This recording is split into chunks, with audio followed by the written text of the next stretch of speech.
Bismillahirrahmanirrahim. Assalamualaikum warahmatullahi wabarakatuh. Alhamdulillahirrahmanirrahim. Kita berjumpa lagi pada mata kuliah wawasan keilmuan teknologi dan lingkungan. Masuki minggu ke-11. Insyaallah hari ini kita akan membahas tentang teknologi informasi dan bioteknologi. Seperti biasa, sebelum memulai perkuliahan, saya akan menjelaskan capaian pembelajaran mata kuliah yang akan kita capai pada pertemuan kali ini. Setelah mengikuti perkuliahan ini, kalian dapat pertama menjelaskan definisi teknologi informasi serta perkembangan teknologi informasi masa kini dan prospek di masa depannya. Dan yang kedua, menjelaskan definisi dan ruang lingkup bioteknologi. Oke, kita mulai dari teknologi informasi atau disingkat TI atau dalam bahasa Inggrisnya Information Technology atau IT, sama saja. Oke, kita mulai pokok bahasan yang akan kita pelajari dalam konsep perkembangan teknologi informasi. Kita mulai dari pendahuluan dulu, yaitu definisinya nanti teknologi apa itu, kemudian evolusi ekonomi global, kemudian peran teknologi informasi. Nanti perannya ini akan dibagi menjadi 3 bagian, ada bagian bidang pemerintahan, kemudian keuangan, bidang pendidikan. Sebenarnya banyak bidang yang berperan dalam perkembangan bidang teknologi, namun 3 ini yang paling banyak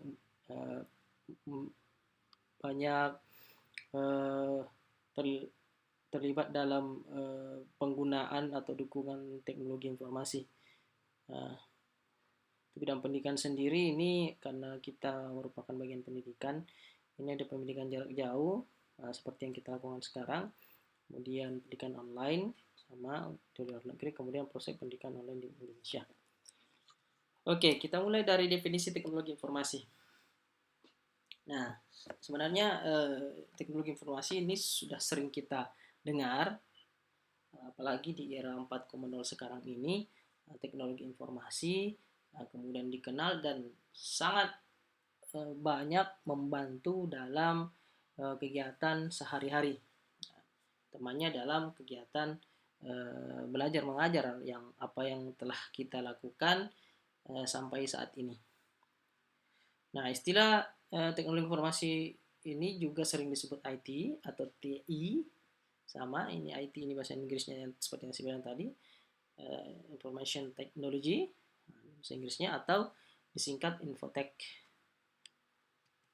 Nah, untuk beberapa ahli sendiri mendefinisikan teknologi informasi mulai dari Hack dan Keen 96. Informasi merupakan seperangkat alat yang membantu dan dalam melakukan tugas-tugas yang berhubungan dengan pemrosesan informasi. Ini dalamnya bukan dan. Kemudian Martin, teknologi informasi tidak hanya terbatas pada teknologi komputer, melainkan juga mencakup teknologi komunikasi. Nah, jadi dari 2 ini tadi ya jelas di sini bahwa teknologi informasi itu, kalau Hack dan Keen itu mendefinisikan bahwa merupakan seperangkat alat yang memudahkan membantu tugas-tugas yang berhubungan informasi. Namun kemudian dikembangkan atau diperlengkap oleh Martin bahwa teknologi informasi tidak hanya berkait tentang komputer, tapi juga tentang telekomunikasi. Jadi dapat kita lihat bahwa teknologi informasi itu berkaitan dengan komputer dan komunikasi. Kemudian oleh William dan Sawyer 2003, teknologi informasi adalah teknologi yang menggabungkan komunikasi komputer, nah ini yang saya bilang komputer, dengan telekomunikasi atau jalur komunikasi berkecepatan tinggi yang membawa data, suara, dan video. Nah, ini 3 definisi dari beberapa ahli.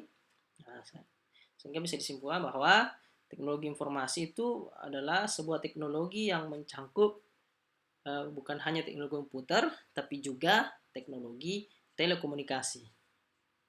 Dalam hal ini adalah teknologi komunikasi jarak jauh yang melibatkan komputer tentunya, teknologi komputer.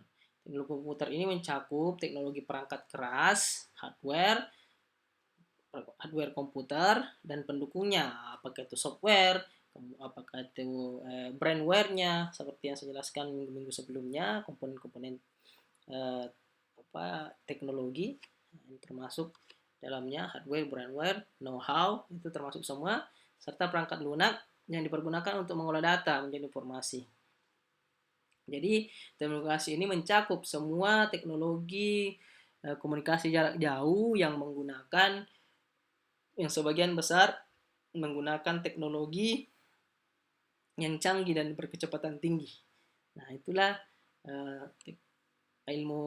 definisi dari IT, ilmu informasi dan teknologi. Nah, contohnya seperti ini, apa yang telah kita lakukan sampai saat ini, bahkan pembelajaran yang kita lakukan, ya, menggunakan teknologi informasi yang menggabungkan teknologi komputer dengan telekomunikasi.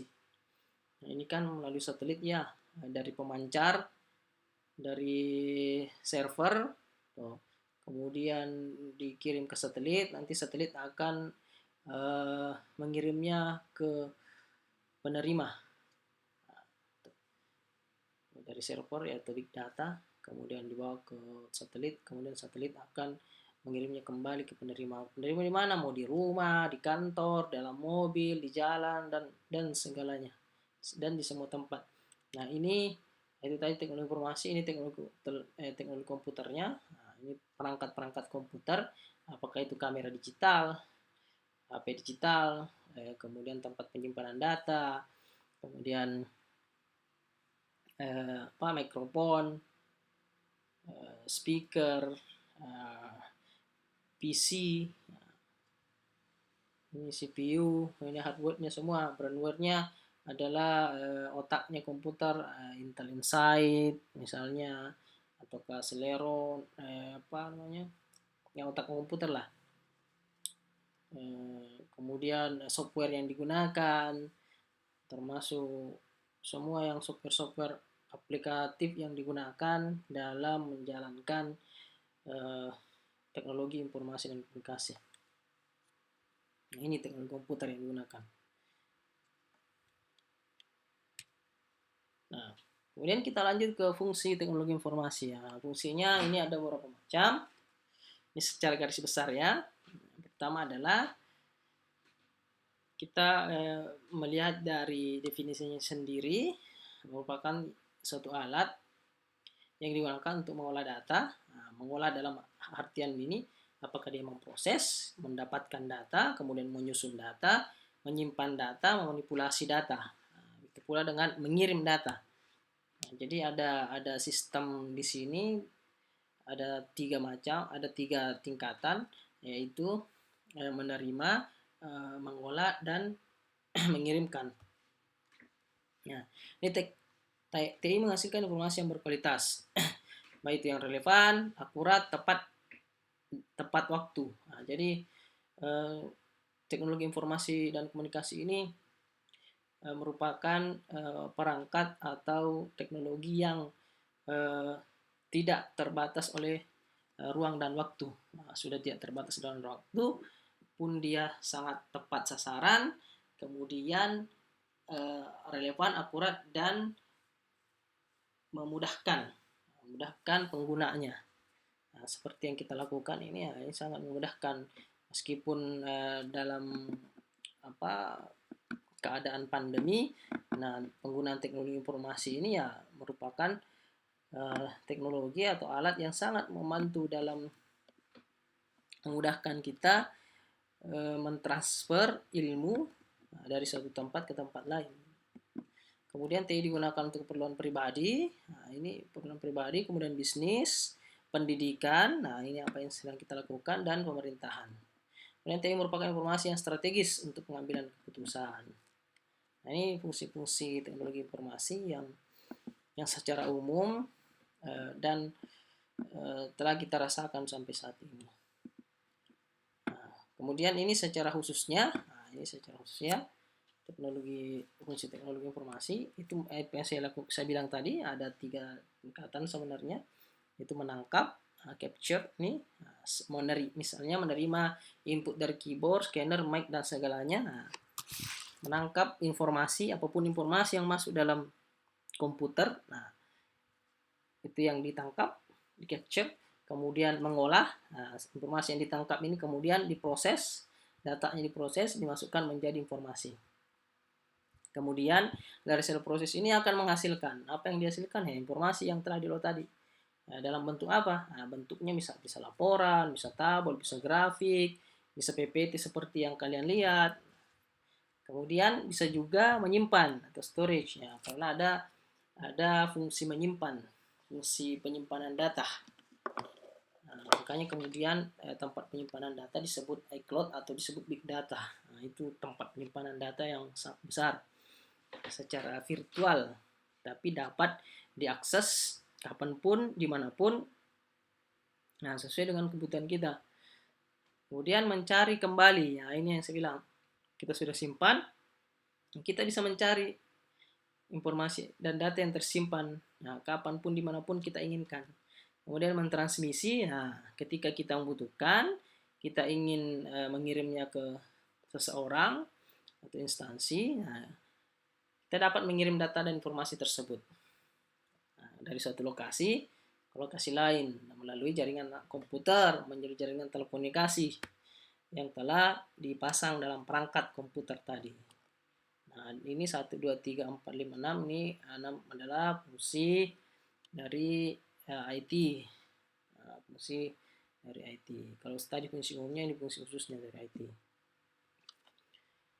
Nah, apa sih tujuan dari teknologi informasi? Nah, tujuan utama dari teknologi informasi tidak lain adalah memecahkan masalah, membuka kreativitas, efektivitas, dan efisiensi. Nah, kalau selama ini kita banyak membuang waktu hanya untuk menunggu seseorang, untuk menunggu informasi misalnya. Nah, dengan teknologi informasi ini ya maka akan efisien. Selain efisien ya akan efektif. Kita bisa janjian kapanpun, dimanapun. Nah, jadi tujuan teknologi informasi adalah untuk memecahkan suatu masalah. Nah, misalnya masalahnya ya susah untuk mengirimkan informasi, ya dengan teknologi informasi ya maka masalah yang seperti ini mudah diselesaikan. Nah, begitu pula dengan masalah kegiatan perguruan misalnya ketika pandemi terjadi seperti ini ya. Nah, teknologi informasi ini bisa memecahkan masalahnya. Kemudian ada e-learning dibuat. Nah, supaya kegiatan proses pembelajaran perkuliahan ya tetap berlangsung. Jadi tidak ada lagi batasan dari pandemi yang terjadi. Jadi tidak ada alasan lagi untuk tidak belajar. Dengan teknologi informasi ini ya kita bisa gunakan. Dapat memecahkan suatu masalah, membuka kreativitas, meningkatkan efektivitas dan efisiensi dalam melakukan pekerjaan.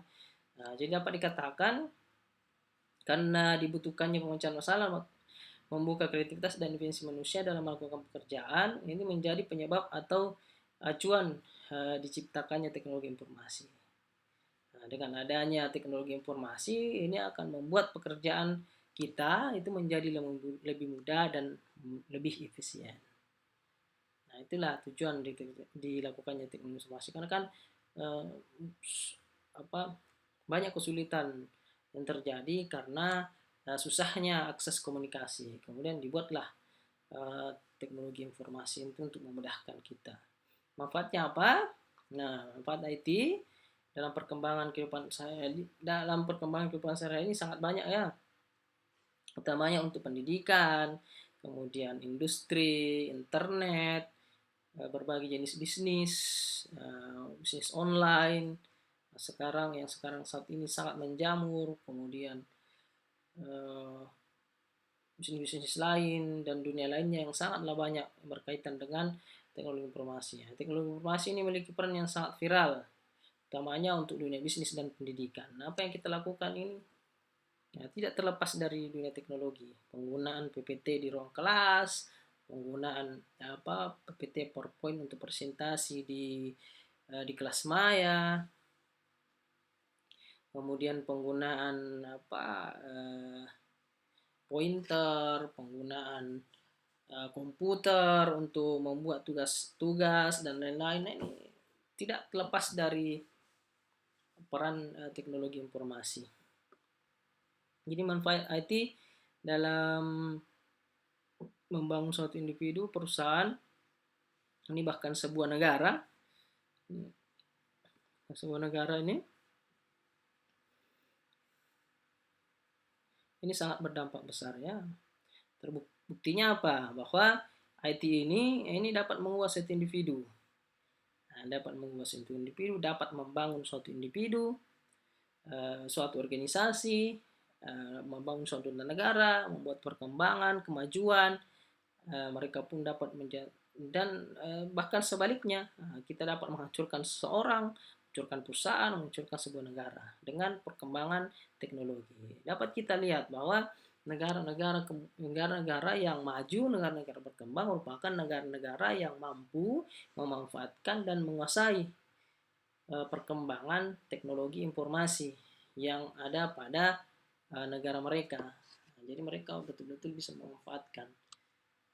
Bahkan mereka menggunakan sebagai penghasilan atau devisa untuk negara mereka, sehingga dapat membangun negara mereka menjadi negara-negara maju, menjadi negara-negara yang didaya, dan dapat bahkan kalau mereka mau ya bisa meruntuhkan suatu negara.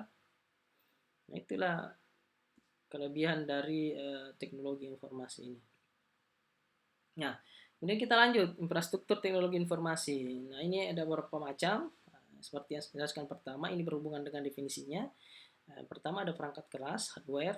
Nah, itu tadi laptopnya, PC-nya, CPU-nya, keyboardnya, dan lain-lain. Kemudian perangkat lunak, software-nya, aplikasi yang digunakan, semua aplikasinya, mau MS Word-nya, mau aplikasinya, semua aplikasi. Kemudian jaringan dan komunikasi. Nah, ini jaringan telekom, jaringan informasi yang kita gunakan. Kemudian basis data. Nah, ini adalah database atau tempat kumpulannya data atau big data. Nah, sekarang kan era 4.0 atau 5.0 ini sudah menggunakan big data. Kemudian informasi manajemen personal. Nah, inilah infrastruktur teknologi informasi yang digunakan untuk mengembangkan teknologi informasi. Nah, keuntungan penerapan teknologi informasi apa? Nah, speed, kecepatan. Nah, ini yang nomor satu. Nah, komputer dapat mengolah data dalam hitungan detik. Nah, kita berapa sih yang bisa kita hitung dalam hitungan detik? Nah, dengan komputer, segalanya bisa dimudahkan. Segalanya bisa dilakukan dengan lebih cepat. Kemudian konsisten. Nah, mungkin kita bisa menghitung dengan cepat. Tapi dalam perhitungan kita ya tidak mungkin, kemungkinan besar kesalahan itu ya lebih besar dibandingkan apa yang dilakukan oleh komputer. Nah, jadi komputer melakukan konsisten, jadi hasilnya sama, hasil pengulangan lebih konsisten dan tidak berubah-ubah. Kemudian presisi, tepat. Nah, komputer dapat mendeteksi perbedaan yang sangat kecil, bahkan perbedaannya 0,00000 sekian. Nah, dan dapat menghitung perhitungan yang sangat sulit yang tidak bisa dilakukan oleh manusia.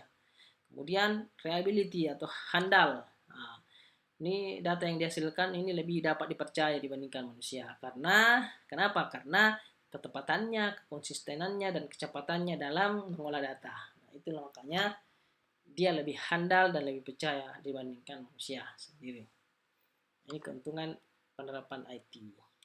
Kemudian aplikasinya di mana saja? Nah, ini aplikasi ada hampir di segala lini dan bidang kehidupan kita, kehidupan manusia. Bidang teknik rekayasa, bidang ekonomi dan bisnis, administrasi dan perbankan. Nah, ini perbankan, waduh, bisa hancur kalau misalnya internet itu tidak menyala dalam satu hari. Ya, ini bisa kacau perhitungan keuangan perbankan. Luar biasa, teknologi informasi ini sangat berpengaruh. Kemudian bidang pendidikan. Nah, ini apa yang kita lakukan sekarang. Seandainya tidak ada teknologi informasi, ya kita sulit untuk melakukan pembelajaran daring seperti yang kita lakukan. Kemudian bidang pemerintahan, bidang sains, bidang kesehatan, bidang industri atau manufacture. Nah, ini juga yang banyak dilakukan, banyak berpengaruh.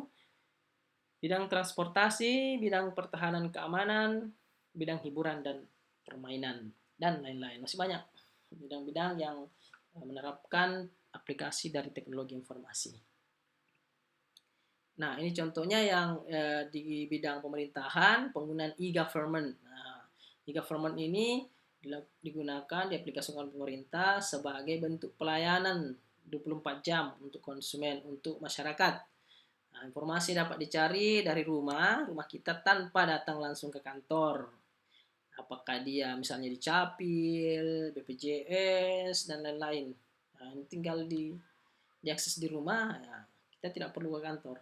Kemudian peningkatan hubungan antar pemerintah, pelaku bisnis, dan masyarakat umum. Jadi sinergitas antara sektor, nah ini bisa dilakukan dengan penerapan teknologi dan informasi. Komunikasi pemerintah dapat dilakukan dengan mudah, misalnya dengan email atau bahkan dengan video conference. Zoom misalnya, itu teknologi yang luar biasa, sangat berpengaruh dan sangat memberikan sumbangsi di era pandemi saat ini. Nah, ini contohnya. Ini contoh web yang digunakan pemerintah, ada web seperti ini. Apakah web negara seperti ini, Republik Indonesia, meskipun maupun web daerah misalnya kabupaten, provinsi, banyak. Bahkan di desa, kemungkinan besar desa sekarang sudah ada web desanya seperti ini, web pelayanan untuk masyarakat di desa. Kemudian bidang keuangan perbankan, nah ini yang saya bilang tadi sangat krusial. Nah, nasabah kita dapat menarik uang di ATM. Nah, karena adanya ini, jika tidak ada internet, biasa kita jengkel itu, kita sudah ke ATM berapa ATM, ternyata tidak bisa karena lagi offline, tidak bisa tersambung ke internet, teknologi informasi. Nah, ini sangat membantu kita, tidak usah menarik uang di teller, nah kita langsung ke ATM saja. Nasabah dapat mengecek saldo, transfer uang rekening hanya semenit menggunakan handphone, menggunakan SMS banking, menggunakan internet banking yang ada dalam genggaman kalian. Kemudian pertukaran informasi selama industri perbankan bisa dilakukan. Ini sangat vital perannya teknologi informasi dalam dunia perbankan. Nah, kemudian ini yang kita lakukan sekarang dalam bidang pendidikan, e-education. Nah, itu berkembangnya pendidikan terbuka dan modus belajar jarak jauh. Nah, jadi apa yang kita lakukan sekarang, e-learning atau pembelajaran jarak jauh, disingkat PJJ. Nah, ini ya yang ini merupakan penerapan teknologi informasi. Nah, yang saat ini sedang berkembang di era 4.0. Jadi pendidikan 4.0 ini ya sudah diwajibkan sebenarnya setiap universitas menggunakan teknologi informasi dalam pengelolaan perkuliahan maupun proses belajar mengajar. Nah, sharing result bersama antar lembaga pendidikan, kemudian perpustakaan digital. Nah, ini yang Unsulbar lagi kembangkan. Nah, ini lagi dikembangkan, namanya repository Universitas Sulawesi Barat. Jadi nanti karya-karya ilmiah termasuk skripsi kalian ini akan diupload secara digital di perpustakaan digital. Kemudian materi online. Nah, ini materi online yang saya lakukan sekarang untuk kalian. Dan insya Allah kita akan lakukan ujian online nantinya. Nah, ini sangat membantu kita, memudahkan kita dalam transfer ilmu pengetahuan di tengah pandemi yang terjadi saat ini. Nah, ini contohnya, ini e-learning tipe 1, audio conference. Nah, ini strukturnya di sini, kemudian dikirimkan ke telepon seperti ini, dan mereka mendengar. Nah, ini belum ada video, baru sebatas suara. Audio conference namanya, baru suara ya. Kemudian, nah ini group conference. Nah, ini sudah bisa dilihat videonya, sudah bisa dilihat yang mengajar. Nah, strukturnya di sini ada monitor, ada kamera, kemudian dikirimkan ke tempat lain. Nah, ini bisa dilihat dan bisa dengar suaranya. Ini namanya student remote location group conferencing. Kemudian tipe 3 ini audio conference. Nah, struktur mengajar sambil mempraktekkan, mahasiswa di sana dalam grup bisa melihat tempat jauh. Kemudian tipe 4 Nah, strukturnya menjelaskan di sini ya, ini yang banyak dilakukan sekarang, group conferencing. Nah, siswanya di mana-mana, terserah di mana. Nah, yang saya lakukan sekarang juga seperti ini. Nah, saya mengajar, kalian ya terserah kalian mau akses di mana. Jadi masing-masing siswa. Nah, kalau tadi masih bersama, ini tidak lagi. Ini terserah. Nah, ini yang sekarang yang sedang dilakukan di banyak institusi-institusi pendidikan tinggi saat ini. Oke, itu tadi penjelasan terkait teknologi informasi. Sekarang kita lanjut ke bioteknologi. Oke, mulai dari definisinya apa sih bioteknologi itu? Nah, bioteknologi merupakan bidang penerapan biosains dan teknologi yang menyangkut penerapan praktis organisme hidup. Nah, jadi ini ada organisme hidup. Kalau yang tadi itu virtual, tidak hidup, benda mati tapi seperti hidup. Virtual. Sekarang, nah ini bisa dibilang kebalikannya, arah terbaliknya. Tadi benda mati, sekarang benda hidup. Biosains, biologi, dan teknologi. Nah, penerapan praktik organisme hidup atau komponen subselulernya. Subseluler itu adalah bagian dalam dari selnya pada industri jasa dan manufacture serta pengolahan lingkungan. Bioteknologi merupakan teknologi yang menggunakan sistem hayati. Sistem hayati ini adalah sistem hidup, sistem makhluk hidup, ya, proses-proses biologi yang mendapatkan barang dan jasa yang berguna bagi sejahtera manusia. Jadi ada campur tangan komponen hidup atau hayati dalam mengembangkan teknologi yang berkaitan dengan kesejahteraan hidup manusia. Nah, itulah bioteknologi. Nah, ruang lingkupnya apa saja? Nah, ini ada pemanfaatan bakteri, ragi, kapang, alga, sel tumbuhan atau sel hewan. Nah, yang dibiarkan sebagai konstituen sebagai proses industri. Nah, ini tidak sedikit ya digunakan sekarang bioteknologi untuk menghasilkan barang-barang atau benda-benda yang kemudian sangat vital manfaatnya bagi kehidupan manusia. Nah, bioteknologi melibatkan berbagai disiplin ilmu lainnya sebagai pendukung seperti biomolekuler. Nah, ini berkaitan dengan molekuler semua. Jasa trik, gen, sel-sel gen di situ. Molekuler, kemudian mikrobiologi, biologi sel, genetika dan biokimia. Ini kita akan jelaskan satu persatu. Nah, kita mulai dari biologi molekuler. Nah, biologi molekuler. Nah, biologi molekuler merupakan ilmu yang mempelajari fungsi dan organisme jasad hidup atau organisme. Nah, merupakan organisasi, aktivitas, dan regulasi gen pada level molekuler. Ini saya bilang tadi. Jadi biologi molekuler itu mempelajari atau terkait atau mengelola mengenai aktivitas atau regulasi gen pada level molekul. Gen makhluk hidup termasuk gen kita, gen manusia, gen tumbuhan, gen hewan. Contohnya replikasi DNA, transkripsi, translasi, rekombinasi, dan translokasi. Nah, ini adalah kegiatan-kegiatan dalam mengelola atau merekayasa DNA atau RNA sehingga dihasilkan tumbuhan atau bahan-bahan biologis yang kemudian memberikan manfaat bagi kehidupan manusia. Kemudian yang kedua adalah mikrobiologi. Ya, ini mikrobiologi yang paling mendasar, merupakan cabang biologi yang khusus mempelajari jasad-jasad tereng atau mikroorganisme.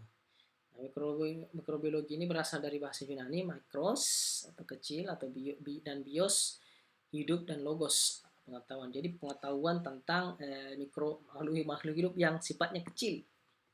Nah, ilmunya mempelajari tentang makhluk hidup yang kecil atau mikroba misalnya, virus, termasuk COVID-19. Nah, ini juga masuk mikrobiologi ya.